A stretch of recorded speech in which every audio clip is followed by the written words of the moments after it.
കടക്കുപുറത്ത് ഒരു മുഖ്യമന്ത്രിയിൽ നിന്നും കേരളം കേൾക്കാൻ ആഗ്രഹിക്കാത്ത ഒരു വാക്കായിരുന്നു അത്. പക്ഷെ പിണറായി വിജയൻ എന്ന രാഷ്ട്രീയക്കാരനെ സംബന്ധിച്ചിടത്തോളം അതൊരു തുടക്കം മാത്രമായിരുന്നു.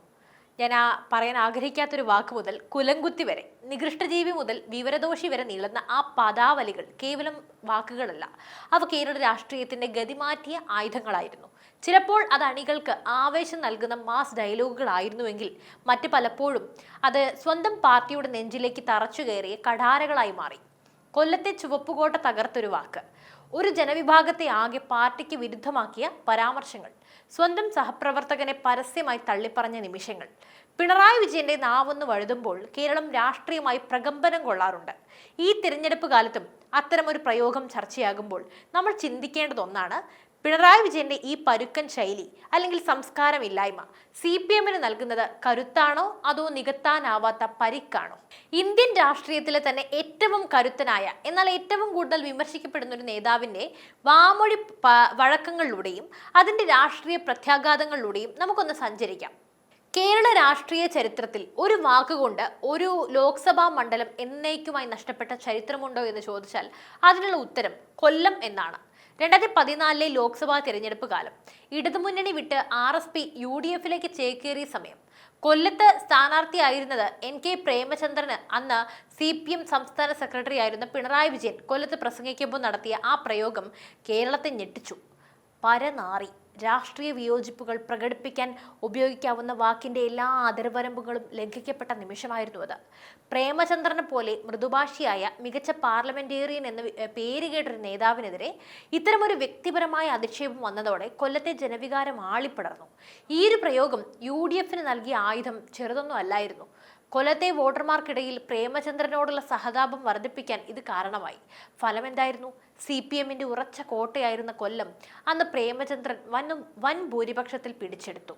ഇത്രയും വർഷങ്ങൾ കഴിഞ്ഞിട്ടും പ്രേമചന്ദ്രൻ ഇന്നും ആ സീറ്റിൽ അജയ്യനായി തുടരുകയാണ്. പിണറായിയുടെ ആ ഒരു വാക്ക് നൽകിയ പരിക്ക് മാറ്റാൻ ഇന്നും CPM-ന് കഴിഞ്ഞിട്ടില്ല. രാഷ്ട്രീയത്തിൽ വാക്കുകൾ സൂക്ഷിച്ചുപയോഗിച്ചിട്ടില്ലെങ്കിൽ അത് ബൂമറാങ്ങായി തിരിച്ചു വരുമെന്നതിന്റെ ഏറ്റവും വലിയ ഉദാഹരണമാണ് കൊല്ലത്തെ ഈ സംഭവം. പിണറായി വിജയന്റെ ഭാഷാ പ്രയോഗങ്ങൾ പലപ്പോഴും മത ആത്മീയ നേതാക്കളെയും വെറുതെ വിട്ടിട്ടില്ല. ഇത് പലപ്പോഴും വലിയ വോട്ട് ബാങ്കുകളെ പാർട്ടിക്കെതിരെ തിരിക്കാനായി കാരണമായിട്ടുണ്ട്. തിരുവമ്പാടി MLA ആയിരുന്ന മത്തായി ചാക്കോയുടെ മരണവുമായി ബന്ധപ്പെട്ട് വിവാദത്തിലാണ് ഈ വാക്ക് പിറന്നത്.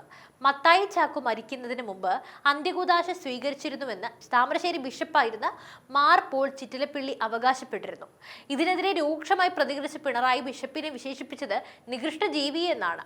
സത്യം മാത്രം പറയുമെന്ന് നമ്മൾ കരുതുന്ന ഒരു മാന്യൻ ഈ രീതിയിൽ നുണ പറയുകയാണെങ്കിൽ എന്തുമാത്രം നികൃഷ്ടജീവി ആയിരിക്കും അയാൾ എന്നായിരുന്നു പിണറായിയുടെ വാക്കുകൾ. സംസ്കാരമില്ലായ്മയുടെ അങ്ങേയറ്റമായിരുന്നു അത്. ക്രൈസ്തവ സഭയെയും വിശ്വാസികളെയും ഇത് വല്ലാതെ മുറിപ്പെടുത്തി. കമ്മ്യൂണിസ്റ്റ് പാർട്ടിക്ക് ക്രൈസ്തവ മേഖലകളിൽ ഉണ്ടായിരുന്ന സ്വാധീനത്തിന് ഇത് വലിയ മങ്ങലേൽപ്പിച്ചു. ഇന്നും തിരഞ്ഞെടുപ്പ് കാലങ്ങളിൽ സഭ ഈ പ്രയോഗം ഓർത്തെടുക്കാറുണ്ട്. കാന്തപുരം AP അബൂബക്കർ മുസ്ലിയാർ കേരളത്തിലെത്തിയ നബിയുടെ തിരുകേശവുമായി ബന്ധപ്പെട്ട വിവാദമായിരുന്നു പശ്ചാത്തലം. മുടിയായാലും നഖമായാലും ശരീരത്തിൽ നിന്നും മുറിച്ചു മാറ്റിയാൽ പിന്നെ അത് വെറും ബോഡി വേസ്റ്റ് മാത്രമാണ് എന്നായിരുന്നു പിണറായിയുടെ പ്രതികരണം. യുക്തിവാദപരമായ നിലപാടാണെങ്കിലും വിശ്വാസികളെ സംബന്ധിച്ചിടത്തോളം ഇത് വലിയൊരു ആഘാതമായിരുന്നു. ഈ പരാമർശത്തിന് ശേഷം നടന്ന തിരഞ്ഞെടുപ്പുകളിൽ കാന്തപുരം വിഭാഗം ഇടതുപക്ഷത്തോട് അകന്നതും UDF-നെ പിന്തുണച്ചതും ചരിത്രമാണ്. 2020 പോലും താൻ ആ വാക്കിൽ ഉറച്ചു നിൽക്കുന്നു എന്ന് അദ്ദേഹം ആവർത്തിച്ചത് പിണറായിയുടെ ശൈലിയിലെ മാറ്റമില്ലായ്മയാണ് കാണിക്കുന്നത്. ഏറ്റവും ഒടുവിലായി നിരണം ഭദ്രാസന മുൻ അധിപൻ ഗീവർഗീസ് മാർ കുറിലോസിനെതിരെ നടത്തിയ വിവരദോഷി പ്രയോഗം ഇടതുപക്ഷത്തോട് എക്കാലവും അനുഭാവം പ്രകടിപ്പിച്ചിരുന്ന ഒരാളായിരുന്നു അദ്ദേഹം. ലോക്സഭാ തെരഞ്ഞെടുപ്പിലെ തോൽവിയിൽ നിന്നും പാഠം പഠിക്കണമെന്ന് പറഞ്ഞതിന് മുഖ്യമന്ത്രി അദ്ദേഹത്തെ വിവരദോഷി എന്ന് വിളിച്ചത് ഇന്ന് CPM-നുള്ളിൽ പോലും വലിയ അതൃപ്തി ഉണ്ടാക്കി. പണ്ഡിതന്മാരോടും ആത്മീയ നേതാക്കളോടും മുഖ്യമന്ത്രി പുലർത്തുന്ന ഈ സമീപനം പാർട്ടിയുടെ ബഹുജന അടിത്തറയെ തന്നെ ബാധിക്കുന്നുണ്ട്. പിണറായി വിജയന്റെ രാഷ്ട്രീയ ജീവിതത്തിലെ ഏറ്റവും ക്രൂരമായ പ്രയോഗങ്ങളിലൊന്നായി ചരിത്രം രേഖപ്പെടുത്തുന്നത് കുലംകുത്തി എന്ന വാക്കാണ്.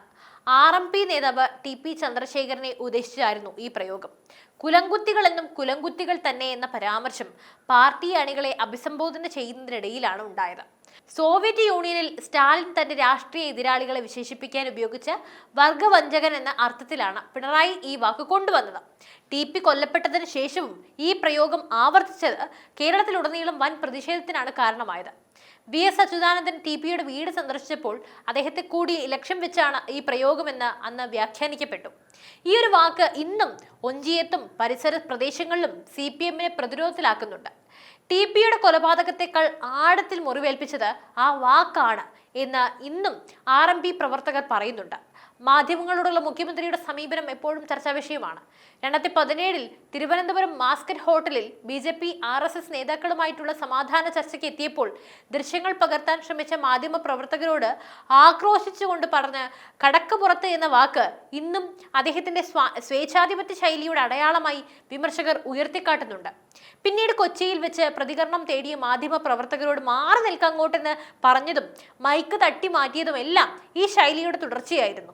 ചോദ്യം ചോദിക്കുന്ന മാധ്യമ പ്രവർത്തകനോട് അത് വീട്ടിൽ പോയി ചോദിച്ചാൽ മതി എന്ന് പറയുന്ന മുഖ്യമന്ത്രിയുടെ രീതി അദ്ദേഹത്തിന്റെ ജനാധിപത്യ വിരുദ്ധതയുടെ തെളിവായിട്ടാണ് ചൂണ്ടിക്കാണിക്കപ്പെടുന്നത്. തനിക്ക് ഇഷ്ടമില്ലാത്ത ചോദ്യങ്ങൾ ചോദിക്കുന്നവരെ ശത്രുവായി കാണുന്ന ഈ പ്രവണത മാധ്യമ സിൻഡിക്കേറ്റ് എന്ന പ്രയോഗത്തിലൂടെ അദ്ദേഹം നേരത്തെ തന്നെ സ്ഥാപിച്ചിരുന്നു.